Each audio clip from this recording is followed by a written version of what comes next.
Alors bonjour à tous, aujourd'hui on va continuer notre cours sur les polynômes du troisième degré ou de degré 3. On va commencer à parler de la forme factorisée d'une fonction polynôme du degré 3. Rappelez-vous, donc comme pour le polynôme du second degré, nous avons vu une forme développée, une forme factorisée, donc ici on va voir une forme factorisée. Alors, on va prendre une fonction f définie sur r par f de x qui est égale à 5 facteurs de x moins 4 facteur de x moins 1. Et là, on va rajouter un autre facteur, facteur de x plus 3. Si on aura enlevé ici la dernière parenthèse, ça aurait été un polynôme du second degré. Sauf qu'ici, on va rajouter une troisième parenthèse, donc un troisième facteur, et ça va nous donner un polynôme du troisième degré. Alors ça, c'est un polynôme du troisième degré sous sa forme factorisée. Si on développe, rappelez-vous, on va faire les flèches. Donc on va distribuer par exemple le 5 à mon x, d'accord, puis ensuite à mon moins 4, puis ensuite on va distribuer mon x à mon, mon 5x à mon x, puis ensuite mon moins 20 à mon x à moins 20, etc. Donc on va faire tout plein de flèches ici pour distribuer chaque terme. Donc si on développe l'expression, donc je vous invite à le faire, à l'aide d'un logiciel de calcul formel par exemple, on obtient bien l'expression de degré 3. Donc si on développe toute cette expression de départ, on obtient quoi? 5x cube. Donc ici, le degré le supérieur, c'est un cube. Donc forcément, c'est un polynôme du troisième degré. On n'a pas un x à la puissance 4. Donc ce n'est pas un... Et on n'a pas non plus le degré le supérieur n'est pas un x carré. Donc ici, c'est bien un degré 3. Un polynôme de degré 3. Donc f de x est égal à 5x cube moins 10x carré moins 55x plus 60. Donc on a bien sous la forme ax cube plus bx carré plus cx plus d. On peut donner une définition. Les fonctions définies sur R par f de x qui est égal à a facteur de x moins x1 facteur de x moins x2 facteur de x moins x3 sont des fonctions polynômes de degré 3. Et on a donc les coefficients a, x1, x2 et x3 sont des réels positifs, d'accord, enfin, pardon, des réels non nuls. Voilà.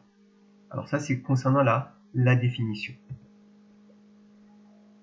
En partant de l'expression développée précédente, on peut vérifier que 4, 1 et moins 3 sont des racines. D'accord? Donc ici, on va reprendre notre fonction de départ et on veut vérifier si, ici, si je remplace x par 4, 4 moins 4 va me donner 0. Et forcément, 5 fois 0 fois un nombre va me donner 0. Ici, c'est 1, ici, c'est moins 3. Donc tout cela, ce sont les racines.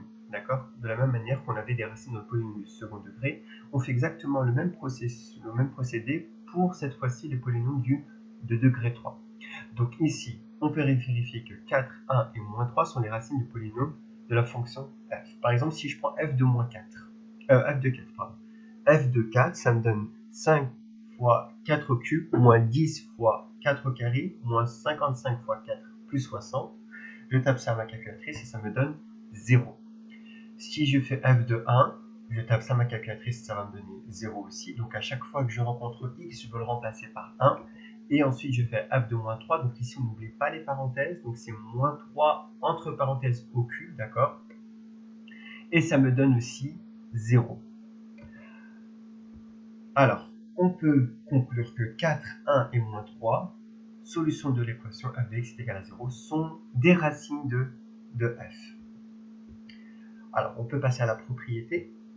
Soit la fonction f définie sur R par f de x, on reprend notre même définition de départ, donc f de x qui est égal à a facteur de x moins 1, facteur de x moins 2, facteur de x moins 3.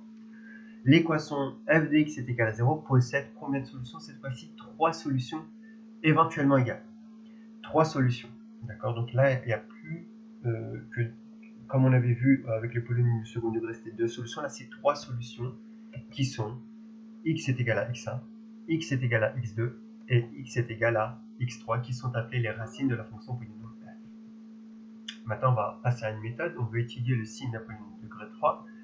On veut étudier le signe de cette fonction f de x qui est égal à 2 facteur de x plus 1, facteur de x moins 2, facteur de x moins 5. Alors faites attention, quand on vous demande d'étudier le signe, on va faire un tableau de signes. D'accord, on va faire un tableau de signes. Donc qu'est-ce qu'on va faire? Donc je vous propose de faire pause et essayer de le faire par vous-même déjà dans un premier temps. Alors on passe à la correction. Déjà, A vaut combien? A vaut 2. Donc A, c'est la valeur qui est devant mes parenthèses. Donc c'est 2. 2 est un nombre positif. Le signe de 2 dépend... le signe de 2 dépend du signe de chaque facteur. Donc x plus 1, x moins 2 et x moins 5. Donc on va étudier ainsi le signe de chaque facteur et on présente les résultats dans un tableau de signes. D'accord? Donc on va faire plusieurs lignes. D'accord? Donc 2 c'est positif. On va chercher aussi le signe de x plus 1, quand est-ce que x plus 1 va être positif et quand est-ce que x plus 1 va être négatif. On va aussi chercher le signe de x moins 2 et x moins 5. D'accord? Donc on va poser x plus 1 est égal à 0, x moins 2 est égal à 0 et x moins 5 est égal à 0. Forcément x plus 1 est égal à 0, x est égal à moins 1. Pour la deuxième, x est égal à 2, donc je passe juste 1 de l'autre côté, ça va se transformer en moins 1. Je repasse moins 2 de l'autre côté, ça va se transformer en 2. Et je passe moins 5 de l'autre côté, ça me donnait 5. Alors, on peut donc conclure que moins 1, 2 et 5 sont les racines du polynôme.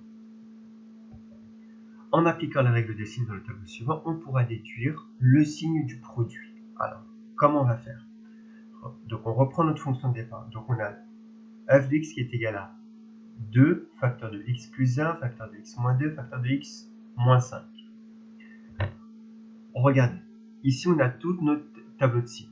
Donc on sait que moins 1, 2 et 5 sont des racines. D'accord? Donc j'aurais dû mettre des barres ici.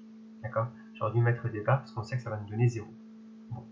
Alors, x plus 1. X plus 1, on a dit que, par exemple, si je prends moins 10 plus 1, ça va me donner moins 9. Donc ici, on est ici à moins 10, d'accord? Donc ça va être négatif. Puis ensuite, dépasser moins 1, ça va être tout le temps positif. Et à moins 1, ça va nous donner 0. Donc là, on est dans la première ligne. Dans la deuxième ligne, on avait étudié x moins 2. Et on avait dit qu'il changeait de signe à 2. D'accord? Avant, il est négatif, puis après, il est positif. Et x moins 5, on a dit qu'il changeait de signe à 5. D'accord? Donc avant, il est négatif, puis ensuite, il est positif. Ensuite, on sait qu'on doit multiplier tout ça. Donc, moins fois moins, ça va donner plus. Mais plus fois moins, ça va donner moins. Donc f de x, ici, je vais mettre un moins. 0, 0 fois 1 non, ça va me donner 0. Donc je mets juste 0 ici. Plus fois moins, ça va me donner moins. Moins fois moins, ça va me donner plus. Ensuite, ici, 0, je laisse 0. Ensuite, plus fois plus, ça va me donner plus. Et plus fois moins, ça va me donner moins. Donc j'écris moins. Et plus fois plus, ça me donnait plus. Et plus fois plus, ça me donne aussi plus. Donc là, j'ai tout mon tableau de mon signe de f de x, d'accord? J'ai moins, de moins l'infini jusqu'à moins 1, ça va être négatif. Puis ensuite, ça va passer à 0. Puis de moins 1 jusqu'à 2, ça va être positif. Puis négatif, puis positif. Donc, on en déduit que f de x est supérieur ou égal à 0 pour x qui appartient à l'intervalle moins 1, 2. Donc ici, vous voyez que c'est là où c'est positif et là, d'accord? Donc de moins 1 jusqu'à 2, d'accord? Et de 5 jusqu'à plus l'infini. Et est négatif dans quoi? De moins l'infini jusqu'à moins 1, et de 2 jusqu'à 5. Donc la représentation de la fonction f à la base logicielle permet de confirmer les résultats établis précédemment. Donc ici, vous voyez, ça, c'est si on veut tracer ça dans un logiciel ou dans votre calculatrice, vous voyez que à la base, c'est négatif, au début, c'est négatif, puis passer moins 1, c'est positif jusqu'à 2, puis ensuite, c'est négatif de 2 jusqu'à 5, puis enfin, positif de 5 jusqu'à plus l'infini. Le cours est pour l'instant